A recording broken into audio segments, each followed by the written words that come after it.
But this week, we have everything animated. He's back. I'm back, y'all, ladies and gentlemen. I missed you, everybody. Well, I see we have somebody missing. I can't tell him I miss him. Yeah, Satsuki didn't say anything, and that's because he's not here this week. You know what happened? All them waifus. Hot Asian waifus. I was going to say, first of all, I had my fun. I had my waifus. And my harem was going well. Then I was like, you know what? I'm getting bored of this. Ladies, go deal with Satsuki. Give him some attention. Now he's last I heard, he's partying up in Miami with these waifus and doing lines of coke. That's lines of coke, man. That's some good stuff. He's having a good time. I didn't know he was that into it. Okay, but yes, he is not here this week. He's off servicing some waifus. Sadly, it's just me and you this week. We don't have Satsuki, so that technically means this is a Bunny Girl Senpai reunion. Yes, but this time it's on your channel. Right. So you could just shit on everything I say. That's right. I can't wait. I'm cracking my knuckles for this one. Satsuki's in the chat. He says the coke part is inaccurate. What about the ladies? Is that accurate, Satsuki? I heard you have like 2 on each arm, 2 on each leg. It's hard to walk. You know what I'm saying? I could keep going, but I'm not gonna. So this week, oh wait, no, that's not how I start off this. Let's talk about Dororo. Episode 14. Sorry, I misread that. The story of Sabame. Dororo and Hyakimaru are invited in by Sabame, but something seems off about them. Turns out they're giant insect people, like in Junji Ito's Uzumaki. That doesn't look like Uzumaki. I really need to work on my handwriting. But without the reverse birthing and placenta eating. Yeah, that's disturbing. Yeah, the episode's pretty good. You could tell this is a 2-parter episode. It kind of just ended. Oh no. We're having connection issues. EA has been disconnected of some sort, I guess. No. Oh no, Christ. he's still holding on. I'm still here. Oh, this is great. This is wonderful. I just like how everything works on this podcast. Well, anyways, so this episode's pretty interesting. Mostly because this is the episode after where we learn about the map on Dororo's back, and it turns out that this is from Dororo's father. They have some sort of stash of gold or money somewhere, and they put the map to it on Dororo's back. But they did this weird thing. I'm not sure how they did it. The only way that someone can see it is if, I guess they warm her back up, with water. What do you think about this, Everything Robot? I don't understand how it works. I mean, what did they do? Like, give her a tattoo, and it's one of those tattoos that once it gets warm, all of a sudden it appears? I'm not sure. It's especially to a 3-year-old. Hold her down. I'm gonna freaking nail this into her back. You know what I'm saying? That's another question: is how did they get it onto her back when she was sleeping? Maybe it was like, maybe they'll show it in like the next episode. It was like so painful that she forgot about it or something. Oh God! Oh no! It's so terrible. You should have saw me yesterday on the Fruits Basket podcast. I was literally laughing about characters breaking their legs live on air. just thinking it's the funniest thing ever. Just couldn't help myself. People breaking legs is hilarious. Do people in fruit baskets break their legs? Not at all. Not at all. But I found a way. All right. Found a way. But yeah, this Satsuki last week was talking about this, and this was his idea that it would lead to some type of stash of money or gold or something like that.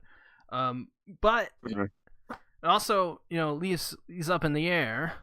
What are they going to use the money for? Like, why is this being introduced into the story at this time? What usefulness does it serve to the plot? It serves. Oh my god! Please don't tell me I sound crazy. You are definitely robotic. This is great. This is great. This podcast has turned out pretty well so far. You know what? I'm gonna try something else. Hold on. I'm just not. I'm not freaking out about this at all. Yeah. So Matt appears on his back. The money has to have some importance in this story. I wonder if there's another person who knows about this stash of money, or knows about the map on Dororo's back. I don't think there's anyone so far that knows about it, but I wonder if someone will see it somehow, and then maybe they'll try to kidnap her or try to figure out a way to get to that stash. And I wonder what else is in that stash as well. If there's something more to it. My pencil just fell off my desk. That was great. Yeah. Are you back at EA? Oh no. Oh no, he's gone. He's gone, everybody. Technical difficulties, but that's all right. Technical difficulties be damned. So after that, this crazy, I don't know what you would call this thing. Some type of monster of some sort. It's like a giant baby that's just swollen up to like multiple times its size. And as well, like this weird apparition, like ghost creature. What'd you miss? A bunch of technical difficulties, pretty much. It's bad. It's really bad. Everybody's dropping out of the call for some reason. It's great. Lots of connection issues. Typically happens. Oh God. Why am I echoing? Oh God, what is happening? What is going on?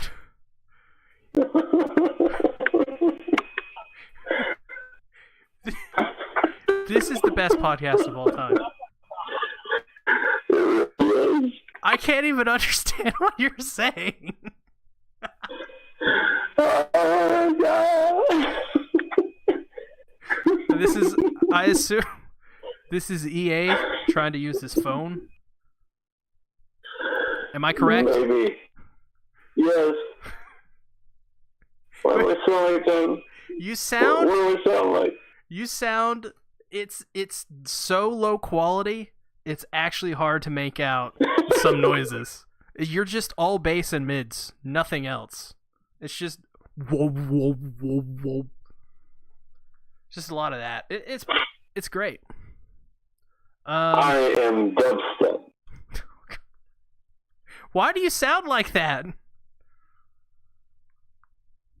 Oh no. Oh no, I think he dropped again. This is like the best podcast we've ever done. This is absolutely the best. Yeah, so this thing pops up, and this thing is like, no, I want num num. And Dororo. I hate everything. Oh, this is ridiculous. Oh, you're back. Are we good? I don't even know anymore, dude.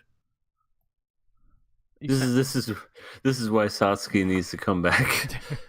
This is exactly why he has the most stable connection. Maybe I know. Maybe it's I don't have a stable connection, and you're the one with the most stable. But Discord is like, oh, you got to connect to me. Maybe. I have no idea. But anyway, let's pass it 5 out of 5. Next. Eddie Eddington says, "Did I miss the lewd raccoon girl?" Yeah, no. What? No. I don't remember there being a lewd raccoon girl, but okay. In No, I don't think Dororo, you did. I don't think so. I think they're talking about Shield Hero. But there's no lewd raccoon girls in Shield Hero. To some people, there are. To some people. What'd you think about this episode of Dororo? Well, before I get disconnected again or robot, I thought it was pretty good. Neat little backstory, no pun intended, with the little tattoo and whatever, and it was basically kind of like a setup episode to like a two-parter. Yeah. I wanted to see Dororo kill the caterpillar, but then the moth came in and saved it. Mothra comes in and destroys everyone.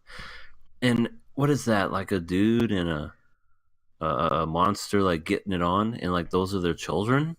I have no earthly idea. I guarantee you they're going to use some of the established knowledge that we had from what was it in the episode when the girl who turns into the insect or the man eater, right? Yeah. We're probably going to use some of the established knowledge from that. I'm very interested. Like I said earlier, it reminded me of Junji Ito, just not completely. Thank God. I like the concept of where they're going. I think this is a situation, possibly where the moth, because it's a moth, right? I'm assuming so. Yeah, it's a moth. They're taking human form to. Well, I mean, it's obvious they're taking human form to lure people in and eat them. So it's a similar situation to the man-eater thing, but this one is just so much more creepy. Yeah, that's the guy's face is just alone. I was like, this guy's no good. Yeah. But I love what Dororo said too. It's like, is this a demon? And he's like, I don't know. And it's because he has the musk of a demon. He'd be sleeping and getting it on with Mothra. Oh yeah. And then that's probably what he sees, it's like he's not a demon, but he's in relations with one. Relations. Yeah, you bring up the Dororo's like, is this demon? And Hakumaru at one point is like, not a demon, and just walks off. Oh god. It's brilliant. This anime is just brilliant. And I just remembered something. What the hell was that big giant baby looking thing? Yeah, we were actually just talking about that. We were? Who's we? Me and my friend. Arcada was in here for a moment. Arcada was in here? Yeah. Damn, we finally got him in here and I just missed him. He did. Damn. So, the baby thing and then the ghost apparition thing of the weird woman. Oh, that was creepy. She popped up and she was like, please buy one. And I'm like, oh, we're getting flashbacks to the first episode. What you buying? Mm-hmm. All of that was just so random and weird. Like, it was a big giant baby thing that was like, num num, I want some num num. It was like really friendly. And Dororo was like, I don't know where num num is. I want some too. And then he's like, I want to go pee pee. He's like, go to the bathroom. I can't take care of you. That just felt so random. And then Dororo was like, no, don't take me. And then I don't want to know. Oh god. And they find that what was that the thing on the ground. It was like wet soil. It was Oh no. It was oil. Oh no.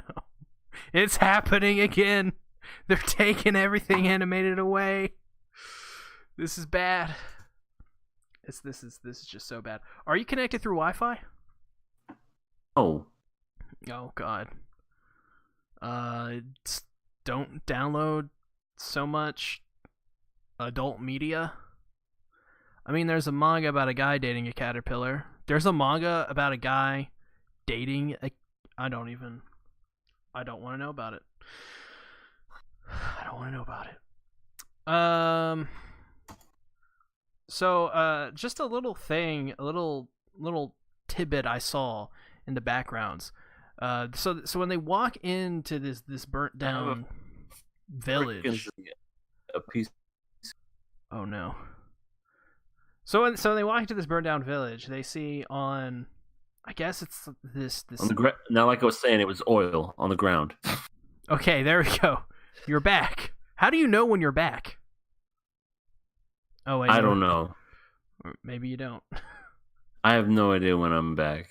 I have a freaking landline and it's connected in here. Cox sucks. Don't ever get Cox, people. That's the name of the internet provider out in Arizona. Definitely sounds like you need an upgrade. That's for sure. I sure do. So smash this freaking thing with the bowling ball. Oh, this reminded me. Have you watched Berserk before? I have never watched Berserk, but I hear good things. Well, I don't know. Well, I don't know if this spoils anything. I don't think it spoils anything. I know people kill people. It's fine. There is a certain couple in Berserk that have a child, and their baby looks exactly like this giant baby. Damn. But with the ugly butt mouth and everything. I could show you a picture.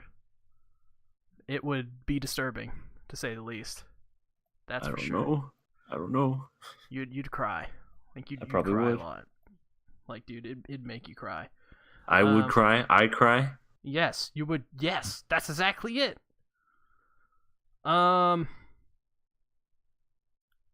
So we should just move on from this. So, what did you think about Dororo? Your final thoughts? My final thoughts. I liked it. Can't wait for part 2. Can't wait for a bunch of monster demon slaughtering, including their children. And who knows? Maybe that'll be the conscious decision. Like, should we kill these children because X, Y, and Z? Yeah, who knows? That's true. I do wonder what these two insect people and their caterpillar man thingy are gonna. I mean, they're obviously gonna be killed. I wonder if he's gonna get 3 body parts back from this. The penis and 2 balls. Oh god damn! It's gonna happen one time, and that's the one time. We're never gonna mention it again. I'm giving this a pass. Oh, we're passing? Yeah. I didn't know if we were doing that as, like, were you guys passing last week? You can't, nothing, because when someone is what missing. If I kill it? Well, when someone is missing, we're just going to have it where we'll give it the pass and kill, but it won't count. Like, no amounts of kills or passes will mean anything. Gotcha. Oh, okay. We make up the rules as we go, people. Exactly. I pass it. Let's talk about One Punch Man episode 2. So before we get into episode 2, before we get into episode 2, last week we talked about the controversy, the air quotes, about the JC staff in the animation studio. We didn't get your thoughts. So what are your thoughts? To be completely and totally 100% honest.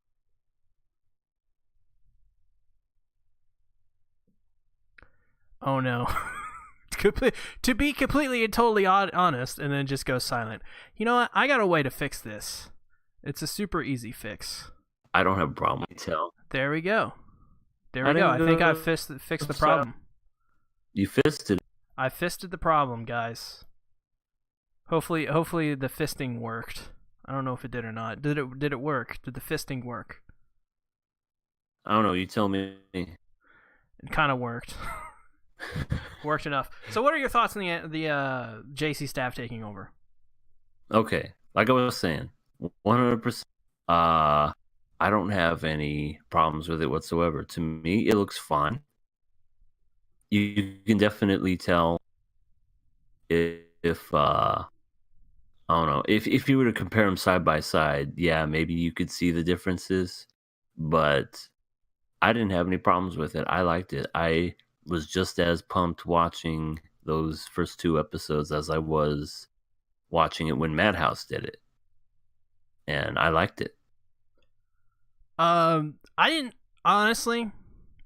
We got a lot of trolls in the last week's episode. Just people just like, just saying this is a slideshow and stuff like that. And even in this week's episode, which I think, with this week's episode, I am more inclined to agree with some of the harsher criticisms of, just the dip in quality.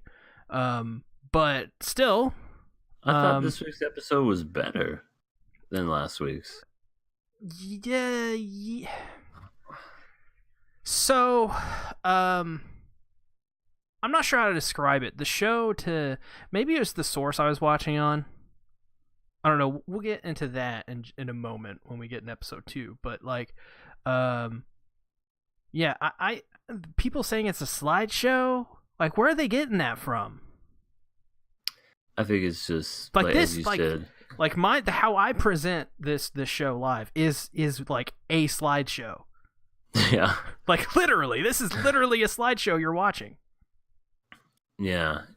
And then when you have Genos fighting Supersonico and just the style and the way that it looks, I don't know. I don't get where you get the slideshow either. But it's just it's trolls. They wanted it to be Madhouse, and they're mad because it's not the same. I mean, yeah, that's the key thing right there, right? It's not the same. And that's fine. It's fine. I understand, like, criticisms in the sense of, like, I don't like JC staff handling it. That's fine. Like, if you don't like it. Like we said last week, our criticism is not necessarily saying don't criticize One Punch Man or saying don't have criticisms about this studio taking over. I think it's more of like, stop being outraged over stupid crap and making things up. Thank you. That's it. I absolutely agree. It's just this is an anime. This is not politics. Can we not make it like politics? There's already enough of that going around. We don't need it. We don't need any more of it. I agree. And yeah, it's just. At least it's not like how the new Berserk was. I mean, it could be like that. It could be worse. I look at it like that. That is, and at occasions, almost the slideshow. And see, that I can understand why people would be upset. But this, with this, at least it's getting the second season. You know what I'm saying? At least it's getting. Because I didn't think this show would get a second season. Hell no. And now it finally got it, and we're getting it. To me, it feels like it never even left. I like. I mean, animation aside, I think the story is great. It's just Saitama doing his regular thing, playing video games and managing to beat up people along the way. It's great. Yeah, this whole season, I've heard different complaints. Like, I think some of the complaints I've heard is about the story. Really? Yeah. It's the same thing. To me, it's just a continuation. Yeah. Of what was before. It's the you can't go from like a big battle like that and then go to the next episode another big battle like this. The whole first episode was it was good. It was a good episode to me. I liked it. I think the JC staff stuff is just a little. It's unfair. That's what I'd say. It's unfair. I don't think every single criticism warranted against them is unmerited, but I think a lot of it is very unfair.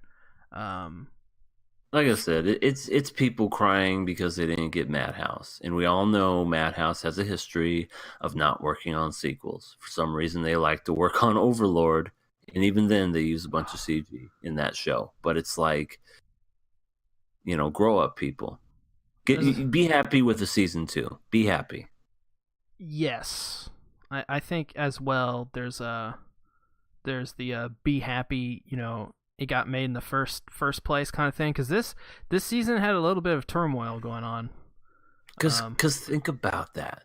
There are so many good animes out there that don't even get sequels anymore. I mean, back then, I couldn't tell you how many animes that I liked that were just like, we're just doing it so that we can expose you to the manga. And then if you want to finish it, read the manga. That's all it was. And now we're getting so spoiled. We're getting season 2 after season 2 after season 3. And it's like, that's it. We're just spoiled people. What's funny is I think these days we get way more season 2s than just the whole season 1 thing and then drop. 100% agree with that. I think that, and I don't know how that changed, but I don't know, it was like 10 years or something like that. It just seemed like the season 1 of like everything would get an adaptation, and it would just be one season, and that's it. And it would just be dropped on like cliffhangers and stuff, and just why are you even making it if you have no intentions to continue adapting the material? But anyways, One Punch Man season 2 episode 2. God dang, need to work on some handwriting.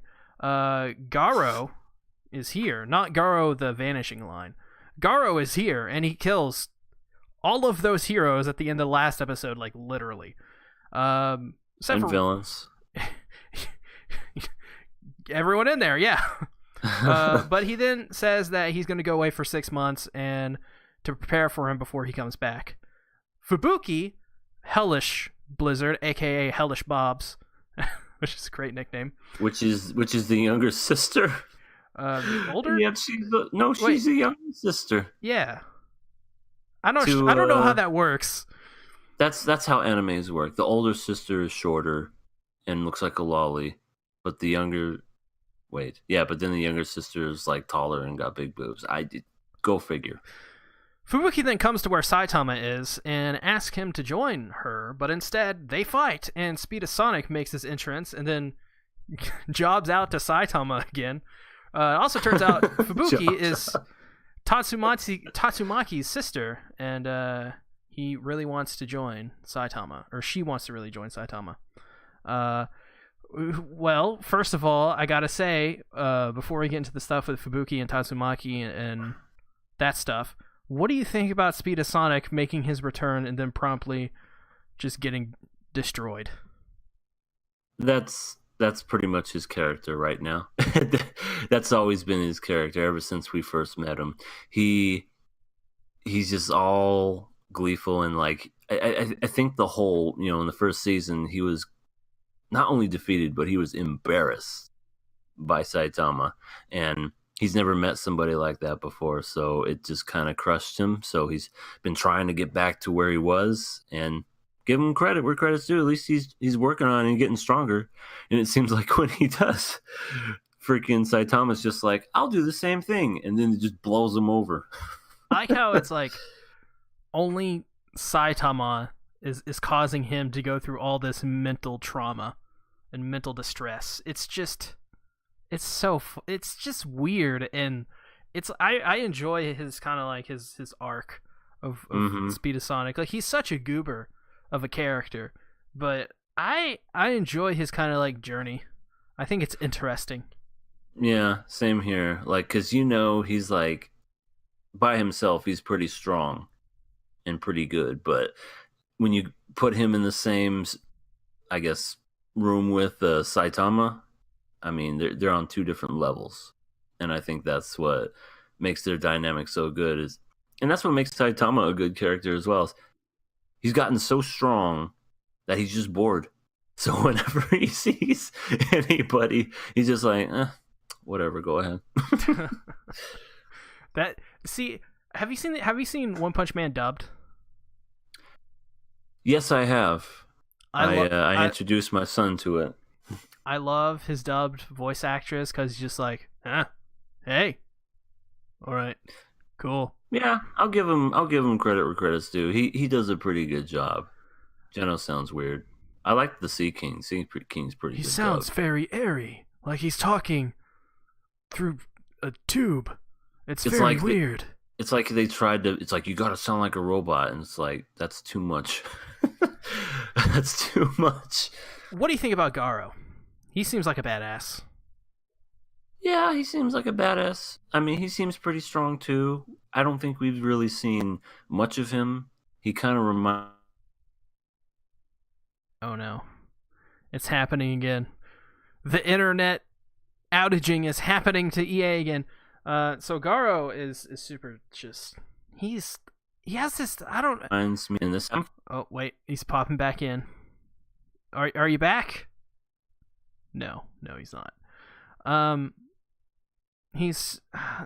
He kind of looks like Vegeta, but a little bit more... I don't know. He has this feral kind of look to him. Like he's... I don't know. Like he can just go on like a rampage at any moment. Unpredictable.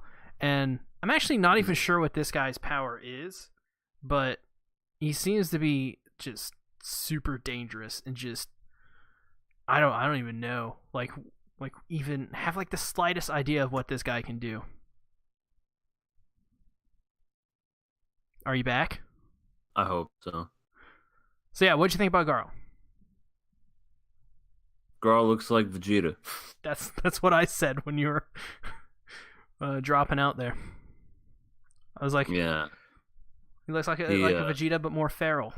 He looks like he definitely looks like a Dragon Ball Z character. Don't know too much about him, and I am curious to know what he's going to do, or if he's even going to be competition for Saitama, because we know the only person that's even come close to maybe giving Saitama a good fight was Lord Boros from season 1, the one with the big eye. Mm-hmm. He was so strong. Like, he would have wiped out everybody had Saitama not defeated him. That's how strong he was. Yeah. So, that was also an awesome fight. Oh, that whole fight scene. But yeah, I'm curious to see what Garo's going to do. I don't know if he's going to be... I'm not... Because he's going after heroes now, kind of like how... And this is going back to, like, My Hero Academia. What was that one guy that was attacking heroes? What was his name? I don't remember. But you could also make the wrestling comparison, since this is One Punch Man. You can easily do that. Randy Orton. Remember the Legend Killer? He's the hero killer. He just goes around killing all the heroes. Hit him with an RKO from out of nowhere. God almighty! By God almighty, he's broken in half! Someone stop the damn man! Oh, he's dead! God, he's dead. So now we fast forward a little bit after that.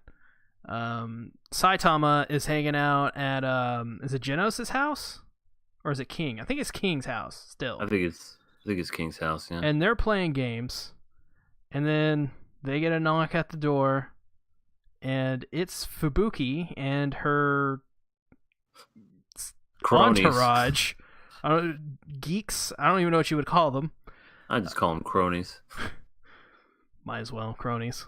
They're big guy and a smaller guy. I don't know why she has these people hanging out around her, because she's probably more powerful than them. And not only that, were they threatening Saitama with an eyelash curler? What the hell was that? This whole scene is just... Get him! We're gonna curl your eyelashes! Wait, he doesn't have any eyelashes, does he? He has no hair whatsoever. So why? I don't know.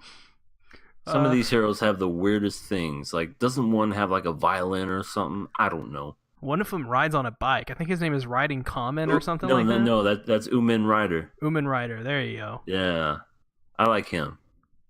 He's cool. Yeah, we need more of him. That's true. Hopefully see more of him. Yeah, so, and then while this is happening, Genos and SOS get into a fight. While that's also happening, Fubuki is like using her powers, and we learn that Fubuki is Tatsumaki's sister, who is... What is Tatsumaki's hero name? She's like tornado or something, like Yeah, little tornado. I don't know. It's something. It's like tornado. Yeah. Or maybe it's just tornado. Is tornado in Japanese Tatsumaki, because that's Fubuki is blizzard. So It probably is. that's what they call her, Fubuki, and then it's translated to hellish blizzard in the subs. So I assume. Also, I'll go with that. And the opening as well. There's apparently a bunch of different teams, like Team Fubuki, Team Saitama. So I wonder what that's all about. He's all by himself. He is a one-man army. I mean, he don't need no team. That's true. He doesn't. And he don't care either. He just plays video games. I know I'm going back a little bit because I wasn't there for the first episode, but how was that freaking twist of King was literally just like a normal person? I thought that was funny.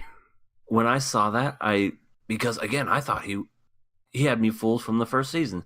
And then you see this guy and you're like, oh, he's really just an otaku, and he just happened to get a scar and he acts the role. Oh my god, that's hilarious. It's brilliant. He just so happens to be one of the top ranking heroes, even though he is not top ranking like at all. That just goes to show you how busted that whole ranking system is in that universe. Saitama is easily the strongest person, and yet he started off as a C-class hero because he kind of did okay on the written test. You know? But everyone else is like an S hero just because they're smart. And it's like, well, how does that work? And yeah, I loved just the whole contradictions. I'm thinking of season 1 again and just how clever that was, because I always thought it was interesting how they made this super overpowered person into a relatable character. There's so many comparisons with Superman and Saitama. Mm-hmm. Because Superman is like kind of like traditional like unstoppable person kind of thing, and Saitama is just the same thing but the opposite of that in many ways. And that's what I like about Saitama. I like Saitama way more than just like Superman, just because he's got a personality, you know? I don't know. So Fubuki, she shows up, Tatsumaki's sister. What do you think about her? Oh no. EA dropped again, you guys. This is the internet wars are just destroying him right now. It's terrible. Can we get F's in the chat? Can we get some F's in the chat for EA's internet? I think that would be a fitting thing right about now. Are you back? I need a connection. Oh. Or I mean, I at the landline, but whatever. You kind of like cut out there, and it sounded like you said you need an erection.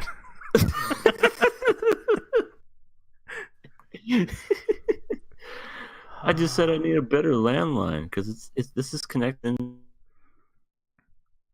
Oh no, it happened again as he was explaining the issue. This is bad. Oh my god.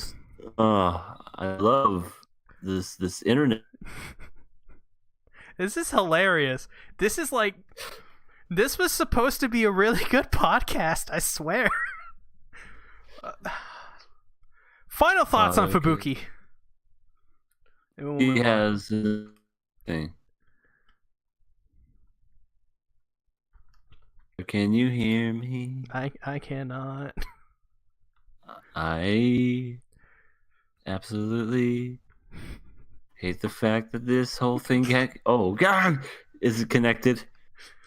This podcast is almost entertaining because of the plethora of issues we are having. You should seriously rename it and call it the Glitch Podcast.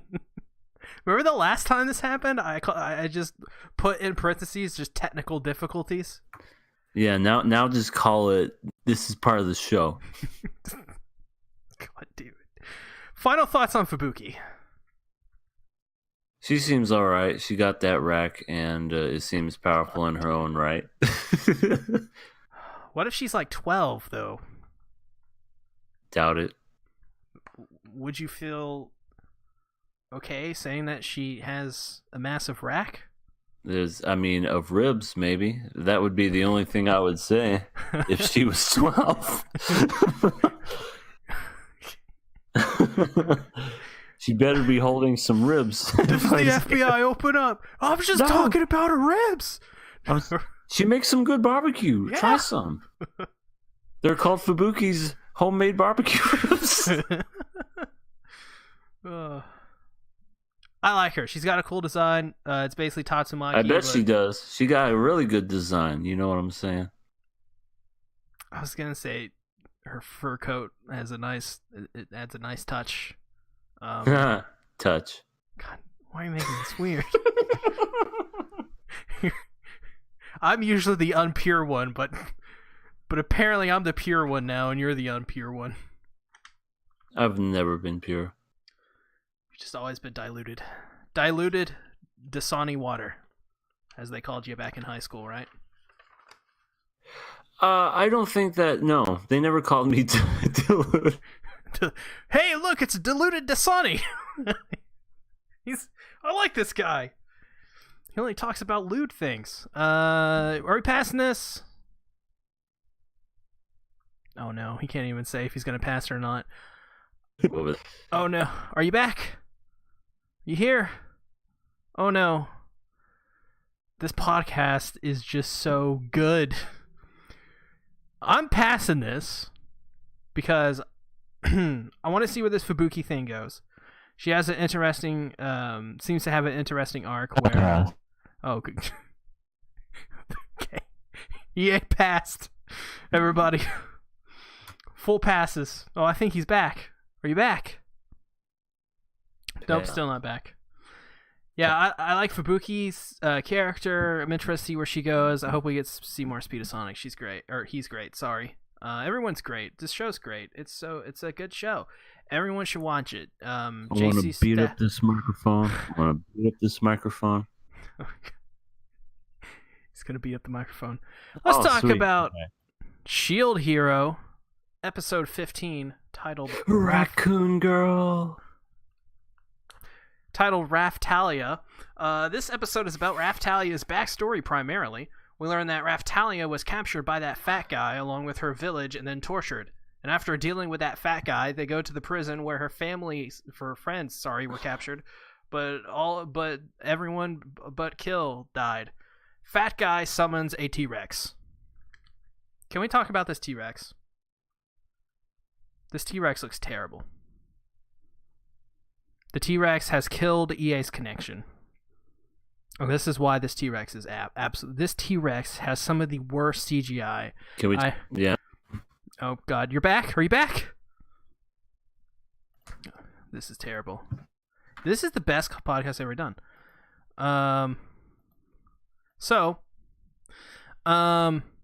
This T-Rex, Kinema Citrus typically has a lot of issues. I think we talked about it one of the weeks where Kinema Citrus has production. I'm gonna kill everything. I swear to God, I'm on my phone again. Oh my God. Do I at least sound better? You're not cutting out. I wouldn't say better. I'm gonna sit on the toilet and do the podcast the rest of the day like this. Let's do it. So if you hear other awkward noises, it's you know why. Oh no. Maybe we shouldn't do it. I'm just talking about because I'm on the toilet. So, what do you think about this CGI T-Rex? I think, well, first of all, I want to say something about not killing the fat guy. How they should have. Oh yeah, no, Raftalia should have totally killed that fat guy. Because I think it would have made her character way more interesting. To me, this is what I always, quote unquote, hate from. It's not even anime and other shows where, you know, the hero has every right 100% to kill this person. And then somebody has to step in and go, no, please don't do that because you're no better than he is. I would look to that person and say, fuck you. This is revenge. This is avenging my friends. This is putting an end to all of this other crazy nonsense. And I'm going to stop it. Okay, so this is a question. So here's the thing.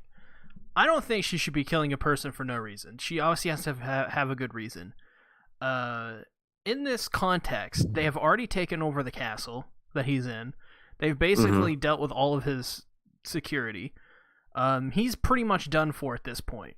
Like, at that point, I think they should have explained it better if they were like, if Naofumi was like, Raftalia, look what we did here. He's powerless. Let the man go. Rather than saying you shouldn't do it because revenge is bad. Har har. She should she should come to that on her own. I get what they were trying to do here, when they were trying to do this thing of where the shield hero is Raftalia's hero, and the shield hero always has is always there for him or her. Sorry. Yeah. The romance thing that they're working on. And at the end of it, look what happened. She let him live, and then he summoned a crappy Cgi T-Rex. Yeah. Yeah. So it's like, there you go, stupid. Exactly. Also, how he survived that fall, I have no idea. I think that's just a dip in logic for the show's writing, to be honest. Yeah, I know. Like, didn't he fall like 10 stories?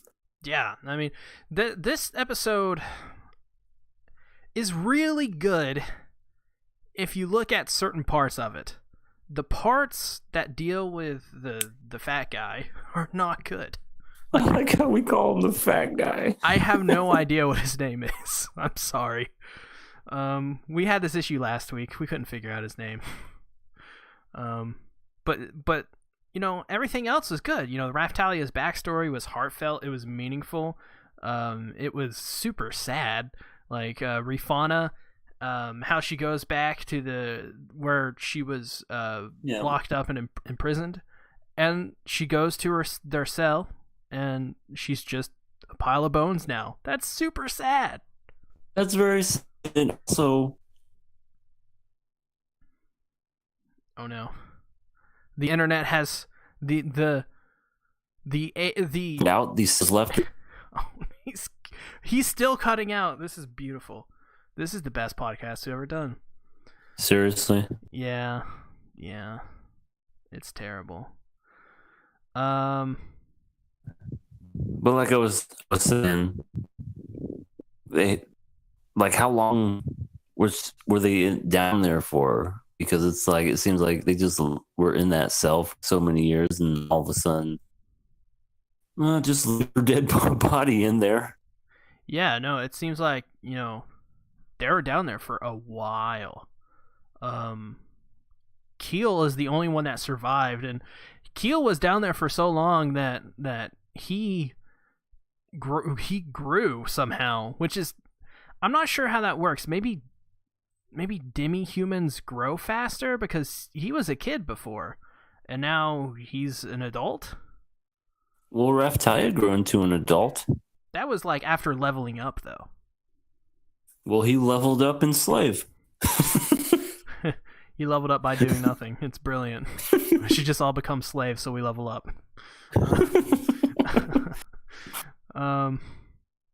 And the whole thing about Raftalia's village, like the wave destroying her town, her family being killed by it, most of the townspeople, and then the fat guy is just like, let's enslave all the demi-humans. Like, what assholes? Like this fat guy is such an asshole. I don't know what else. Fat. And he's fat. So Raftalia is, and all of these villagers were just brutally tortured to the point of just they would die of sickness rather than the torture itself, which is just insane. Mm-hmm. This is actually a really dark episode. Like it's Yeah, it just is. a bunch of torture.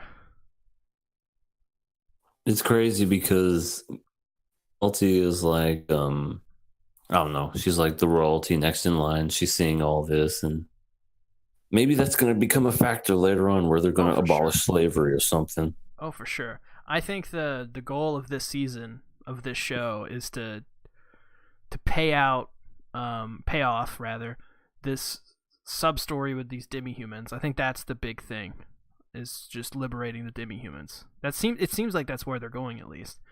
I'd be very disappointed if they didn't do that.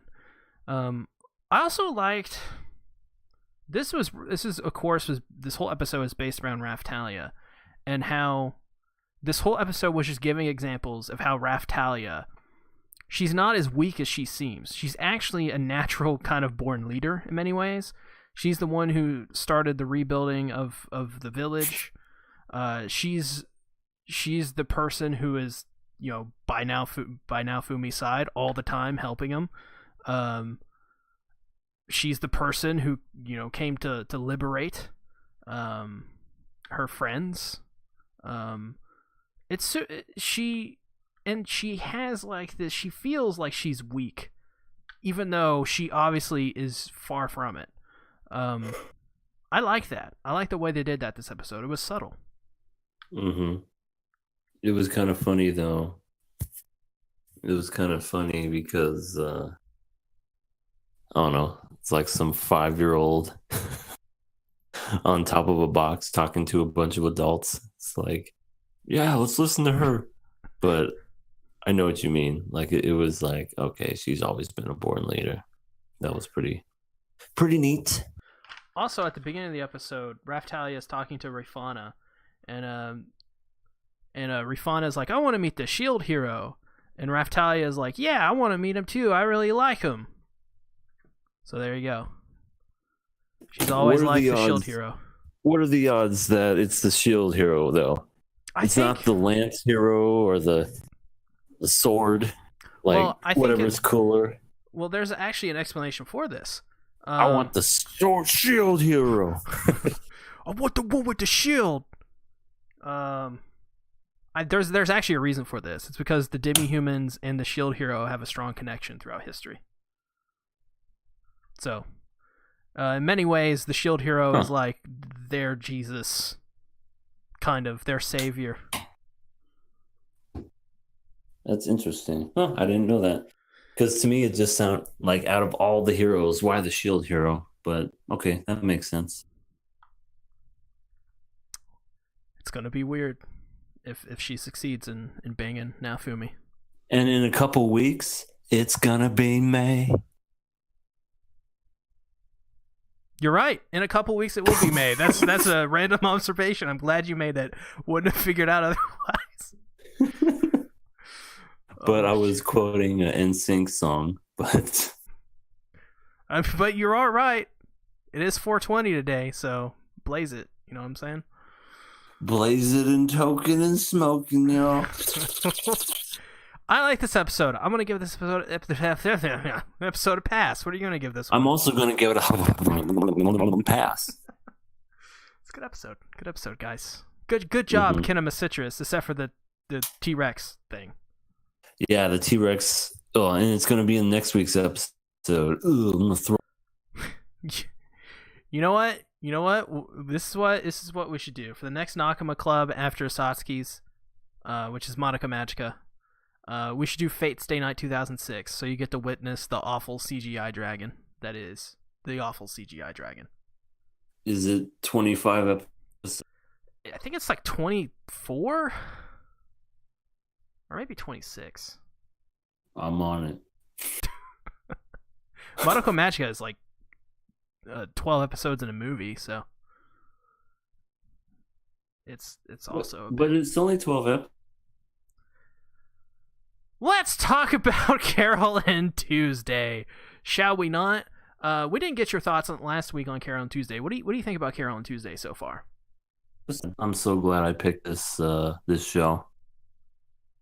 It's great. I picked this show on merely because of who was making it and what studio it was.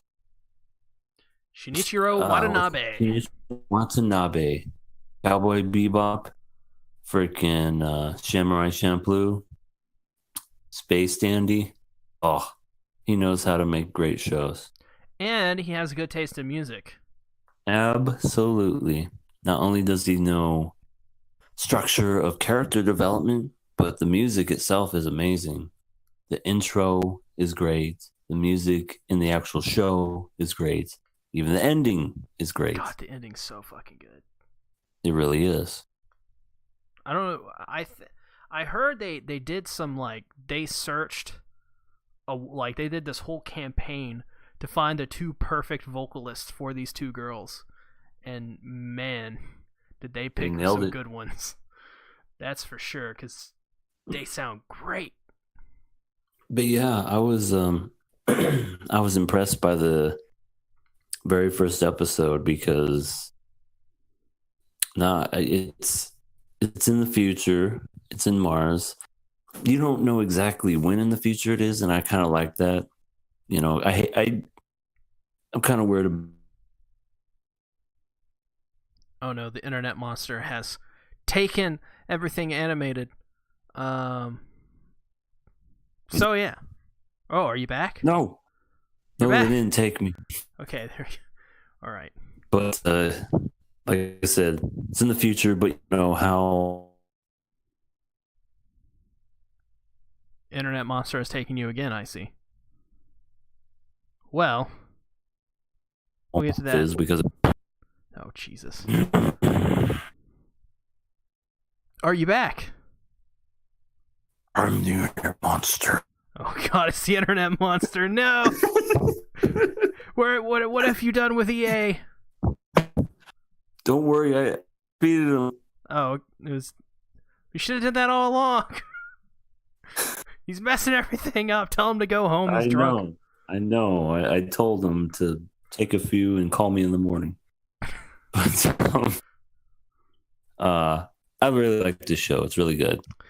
Carol and Tuesday, episode 2, Born to Run, Bruce Springsteen reference. Yep. And the first episode was a Cyndi Lauper reference too. Yep. It seems continuing the Shinichiro Watanabe way by naming the episodes after popular songs. This episode focused on the girls' weaknesses and Carol not being able to land a job, and Tuesday not being able to really take care of herself very well. Carol and Tuesday then break into like an arena cathedral place and to play like on the stage. Then someone records the whole thing. Then they go viral and they become an internet sensation on Instagram. Everybody loves Instagram. I thought that whole scene, I mean, minus the fact when they're actually singing, but the whole leading up to it was kind of comical in a way. It's like, you can't come in here, and then they just run in there and they set up the piano. They start singing anyway, and it's like, no, okay. They don't even like chase after them.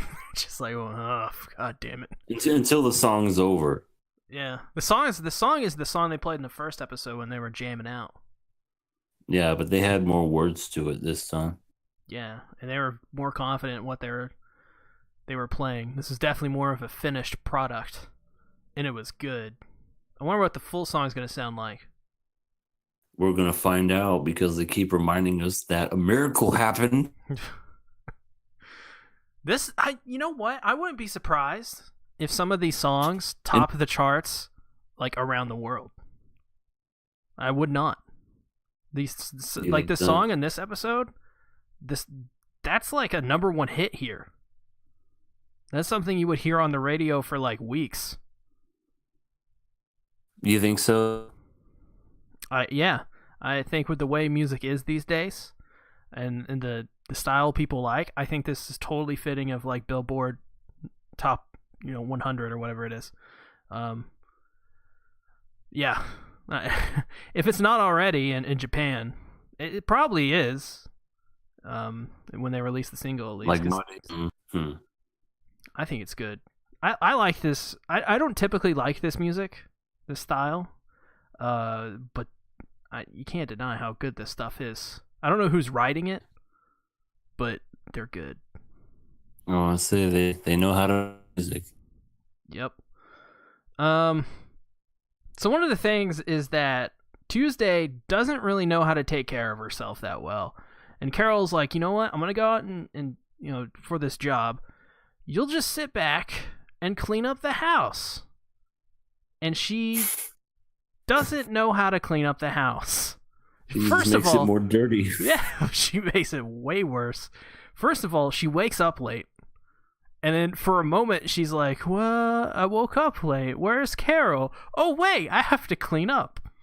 And so she goes to clean up, and does she pour dish detergent on the floor? I don't know. Or does she use it on the floor? She used all of it, that's for damn sure. I was just like, no, what are you doing? As like a clean freak, I'm just like, you're messing it up. But this is an example of how Tuesday just doesn't know how to take care of herself. I mean, if I'm to take a guess, she was probably born and raised into that mansion, and just everyone took care of her. Yep, that's exactly what happened. And that's like last week, me and Satsuki were talking about it. We were like, the big thing about the show is probably going to be Carol teaching Tuesday how to stand up for herself and be an adult and be responsible and learn how to clean up after her messes and problem solving, stuff like that. And I think that's super, it's like a super compelling character arc for Tuesday. Mm-hmm. As for Carol, it seems for her, she just needs to land. She can't hold down a job. And her one job in this episode is to make sure that she cries at this guy's funeral. Because nobody likes him. Nobody liked him at all. And that's a real thing. I don't doubt it.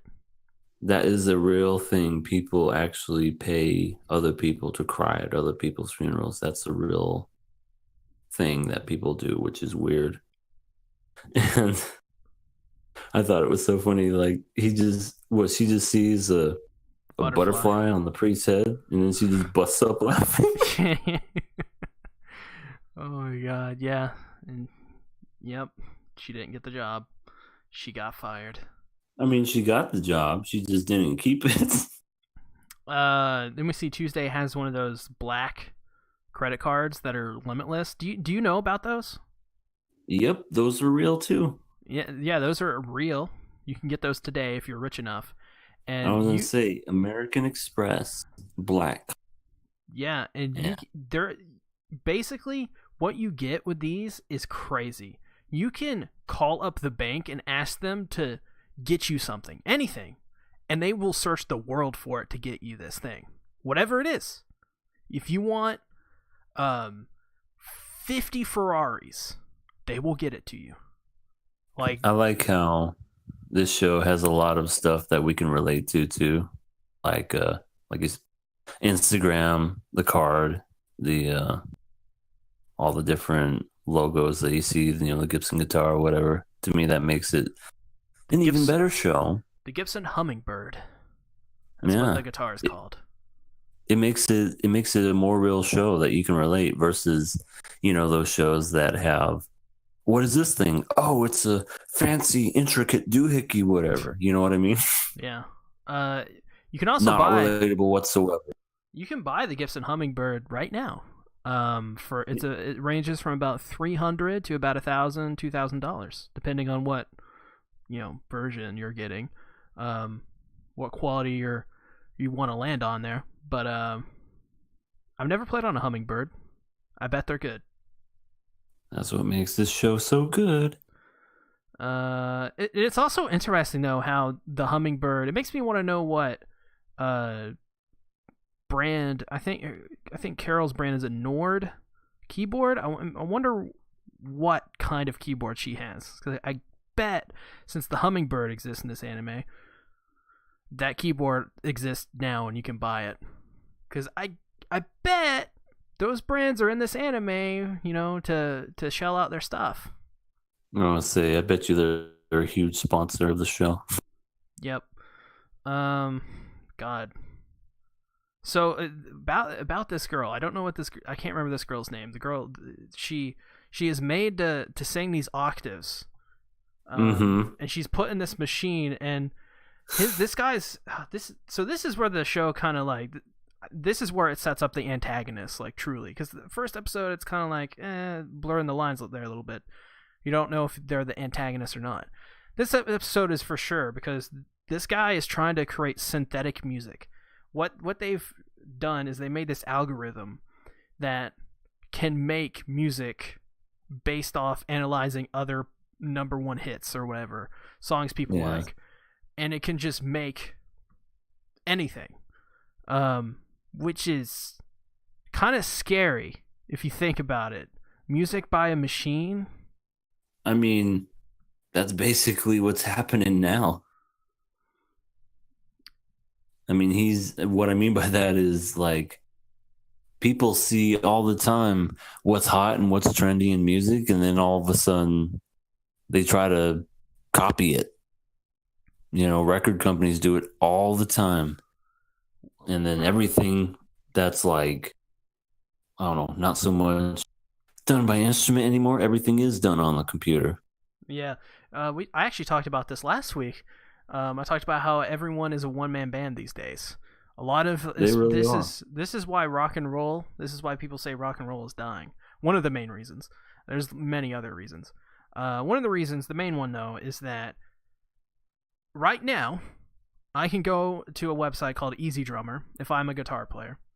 I can code the drums to be whatever I want them to be, to play some impossible guitar or drum piece that no other person in the world can play except for maybe like Mike Portnoy or something, and I can strum out 3 chords and just overly distort it and then do like a random solo over it, and there you go. It's metal music. I can do that. Mm-hmm. That's what so many people do, and that's what's killed that genre pretty much for a lot of people, is that it sounds the same. Everything sounds like you're just playing to Easy Drummer. And so I relate to this as a rock and metal fan a lot. Yeah, it's me. I can just mostly relate to it just because, yeah, I agree. I love rock and roll, and I wouldn't say so much it's dying. It's definitely not going to be as popular as it once was. That's for damn sure. As far as like in the mainstream, it'll always be around. But it definitely... It's like jazz. Jazz is always around. Jazz is probably arguably more popular than it's been in recent memory, since the 30s at least, which is when it was pop music. Everything ebbs and flows, right? You know, every genre has their time in the limelight, right? And that's what we're seeing with rap music right now, and not really hip hop, but rap music is the big thing. So 20 more years, we'll see if it's still around, because rap music already been around for a while. Yeah, and people are already starting to get tired of it now with the mumble raps. Oh, yeah, that kind of jumps the shark a little bit, doesn't it? That's kind of that's what makes it really hard for me to get deeper into rap music is the mumble rap stuff, because I just I don't like that. I don't like the way it sounds. It sounds. I mean, what used to be really good with actual lyrics and thought put behind it, people actually writing it down and putting it to a track. Now it's just auto tune, and it's like, yeah, that's music. I mean, look at country music. Country music is dead because country music. It used to mean something. Now it's just a joke. Country music is pop music, which is just a twang. It's a joke now. Like, country music's not. Ugh. Country music is the most generic music right now. Like, it is the definition of watered down sellout music, because that's exactly what it is. It's marketable, and it's friendly. And I mean, don't get me wrong, there's bands out there that still do the country genre thing that are great. There always is. There'll never not be good bands. Exactly. But mainstream music, exactly. There's only a certain margin of time with mainstream music that stuff doesn't start to become, just capitalizing on it for the money. I mean, how many songs are you gonna talk about your truck? Yeah, no, exactly. Country music is about stories. Yep. And Traditionally. we need to get back to those. And not stories, not Jesus took the wheel or whatever. She thinks my tractor's sexy. That was from a time when country music was still pretty good, so I don't. But that was the starting decline. That was probably the starting when it became comedy stuff. Yeah. Yeah. What'd you But think about anyway. Carol and Tuesday episode 2? I thought it was really good when it ended and you see the big guy bust down the door and saying, "I'm your girls' manager now." They're like, what? And they're like, "What?" And then it says, "To be continued." And I'm like, "Oh, this show's getting better and better." I thought he was going to be the drummer. I was like, he's going to be the drummer of the band. It's going to be great. I was joking with Satsuki. They're going to play metal music. That'd be funny. I'm going to give this a pass because it's a pass-worthy show. Yeah, this show is really, really good. Like the animation style, the colors, the way that the characters look, the minimal use of CGI, and when they do use it, like it looks natural. I really like this show. Pass. Mega pass. Let's talk about Kimetsu no Yaiba. Episode 3. Wow, already episode 3 on this. Sabito I have some thoughts on this show. I have lots. Sabito and Makomo. Over 2 years, Tanjiro trains with Nezuko while Nezuko remains asleep. During this time, Tanjiro is made to train under extreme pressure, and if he God, what am I saying? And he will only pass until he is able to slice a boulder in half. I made sure my handwriting was good, and it's smudged. I got a new pen, so... Yes, blame it on the pen. It's really smudged, though. It's hard to read. The pen is mightier than the sword. Not Arthur Pendragon would disagree. Ooh. What'd you think about this episode? Well, to think about this episode, I have to start from the beginning of the show coming out and whatever. Oh, yeah. Well, what are your general thoughts on the show first? I didn't know what to think at first. When I saw the first episode, I'm like, it was one of those, okay, where are we going with this? Where are we going? And then I kind of called it. I'm like, because he stopped at the old dude's house and like, there's demons out here. I'm like, his whole family's going to get murdered. And sure enough, they all got murdered. And I was like, called it. And, keep in mind the show is also a shonen. So I think that something like that was guaranteed to happen. But yes, they made it very obvious, I believe. Yeah, they really did. So that happened. It looked like he was... Rising is here to say he's just here to say Satsuki is best boy. I agree. Continue. I'm sorry. No, it's okay. Thank you, Rising. But it's so he was gonna make the choice of whether he's gonna kill his sister or not, and I was like, oh, it's gonna be one of those mental things where he's got to come to terms with it. And then it took a little twist, and it said, we're going to keep the sister alive, but keep her chained up. And I'm like, okay, that's different. That's a bit different. So then everything else happens. He goes to see the old man. They do training and whatever. And I don't know, Tangerine, what's his name? Tanjiro. Tangerine is... It's Tanjiro. Tangerine's good, though. We have a bunch of mini names. Why not? Tangerine. Let's go Tangerine. All right, Tangerine. He, I didn't like him at first. I thought he was a wuss character. I thought, don't we have enough of these wussy main characters for us to not like? But then comes this episode. He's actually getting better. He's improving. And you can tell he's become a man because apparently you grow your hair long, you become a man. Like 2 years And, past this episode. Yeah, 2 years pass, and all of a sudden he's stronger, and I'm like, okay, maybe I'll be able to like this character now. But he's very strong.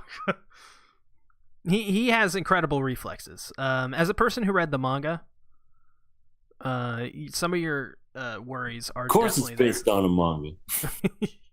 It is in Shonen Jump weekly, so it would make sense as to why. What do you? So this is by UFO Table, and as a Fate weeb, what do you think about the animation? I think the animation, though, I don't think it looks too much similar to everything else. I think the colors are really bright. I like how the eyes are kind of, I don't know, kind of like an octagon or like hexagonal in a way. You can kind of see it. Like it's not a perfect circle. It's got those edges, but they're there, but very slightly. I thought that was pretty neat. It looks very of the era the anime set in. Very like, you know, it's like oh god, what do they call it? It's the art Edo? style of the Japanese letters. When Kanju? like, no, not kanji. There's a certain thing. It's like this certain art style where they take a big white sheet of paper, they take a paintbrush with ink on it, and they just write Japanese characters. I can't remember the name for it, but it has that. Maybe I have no idea.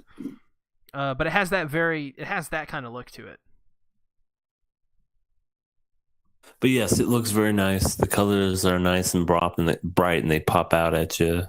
Dark edges for the outline of the characters I really like. Thick borders. The animation is really nice, I got to admit. Even with the use of CG, the CG isn't terrible. So I like the animation. So this CG kind of disappoints me a little bit, especially in this episode. You see it a little bit. It looks bulky and doesn't fit as much. It just, I don't know. There's something clunky about it. I guess is the word. It's clunky, which is strange because Fate Zero, Fate Stay Night UBW, especially UBW, Heaven's Feel, when they use CGI, it's near perfect most times. I think the CGI in Fate Zero with the Berserker fight and Saber in episode 4 or 5 of that is better than the CGI used here. And I don't know why that is. Because you love Fate Stay. You're right. I love Fate. I can't help it. So Tangerine is writing a journal. He's writing a journal of all these events. I assume he's going to show Nezuko when she wakes up, and Tangerine's going to be like, look at all these things I did. I headbutted a boulder and I almost died like 5 times. Also, I had holes in my hands from holding a sword for so long and swinging. Yeah, those swords looked pretty gruesome. Mm-hmm. We also learned that the Demon Slayer corpse have been around for quite a long time. Not even the Japanese government or any kind of government knows about them, which is just insane to think about. Yeah, it's pretty neat. I have a little gripe about some of the people that wear the masks. They're all lollies. They're all Not kids. the old man. Well, he looks like an old man and he sounds like one, but wait until he takes that mask off. I am 4 years old. No. Hey everybody, I'm 12. Yeah, but the old man, like they were showing a flashback of him receiving a raven, and that one dude was like, "Hey, take this guy into your care and whatever." He was reading the note with his mask on. I think they have holes in their mask.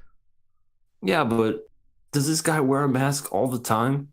Yes. Even when no one's around to see him? I think so. I think he wears a mask all the time. That's weird. I think it's one of those, because like later on, I think it's just one of those tropes of shonen, of old style shonen, where, because we see it later on, he's like cut a boulder in half. And I'm like, oh, that is such a shonen thing.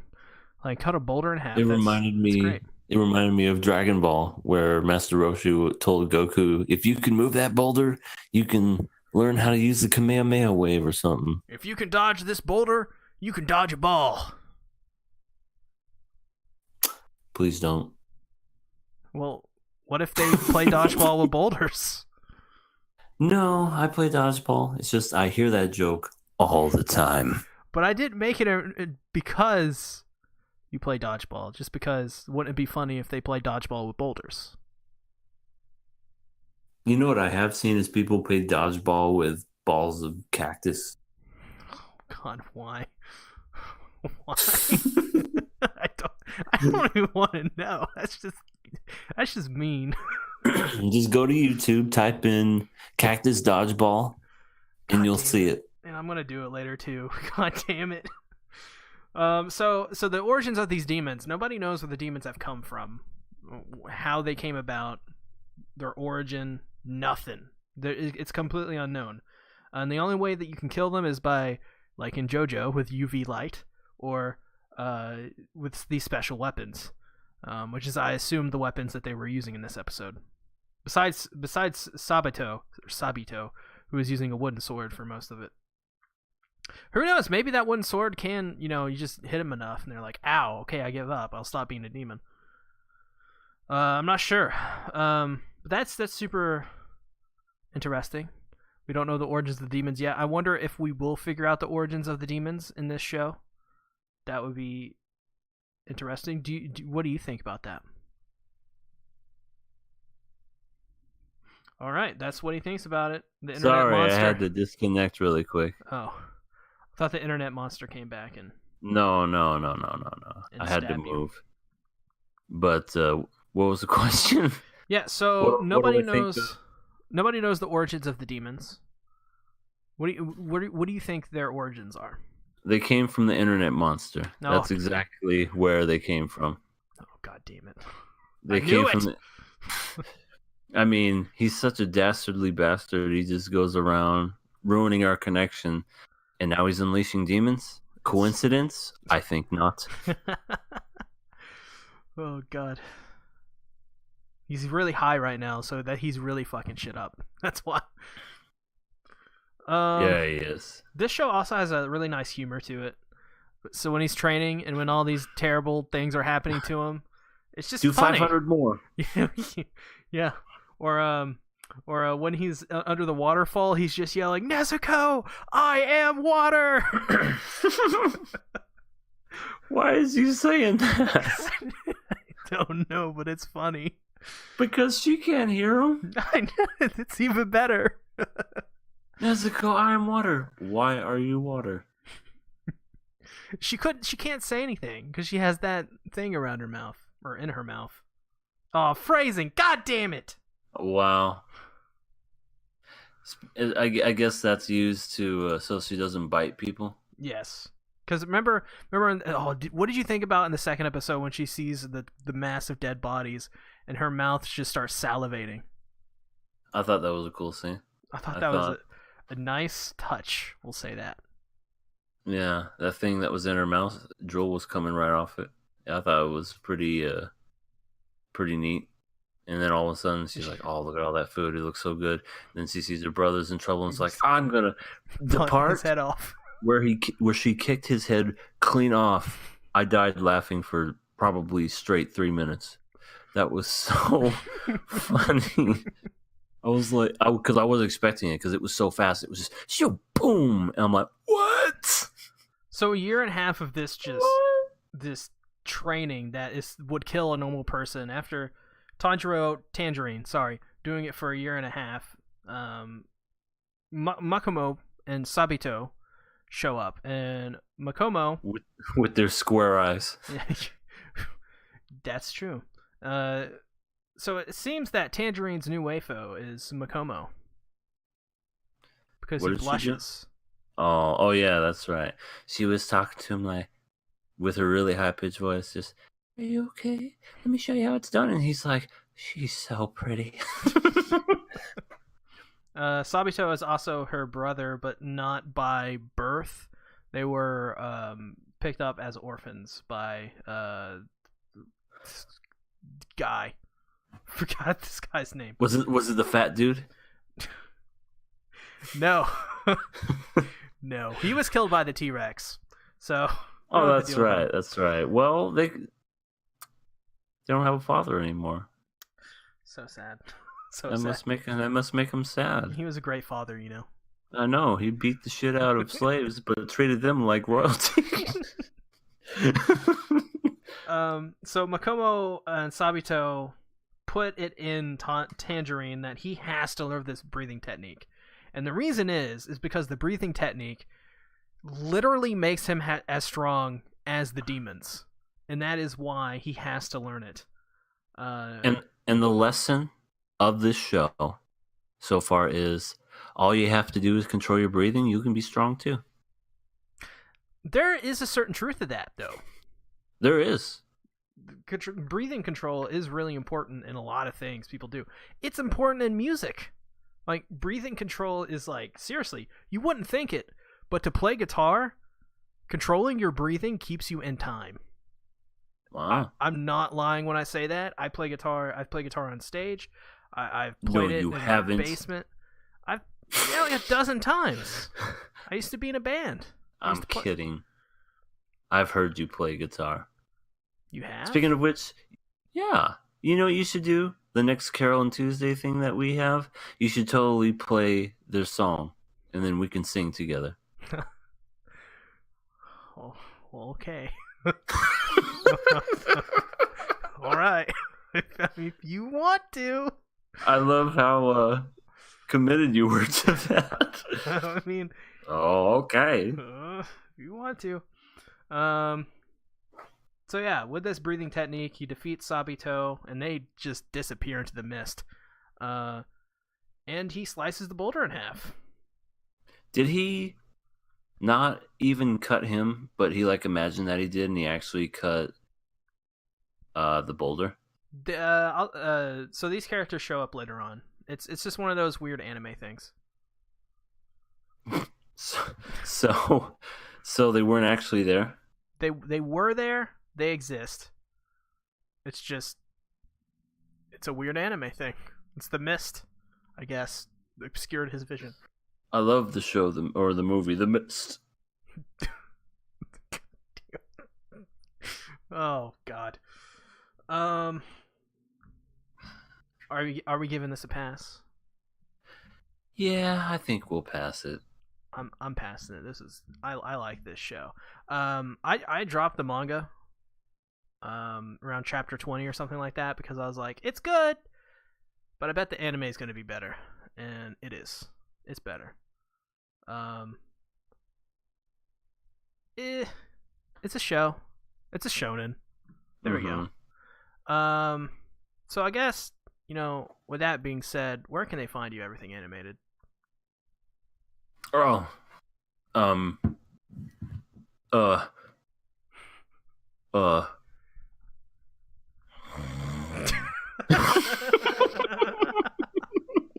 I'm kidding, of course. They can find me. It's like, what the fuck's going on? I just fell asleep. No, they can. I got so nervous I fell asleep. No, they can find me.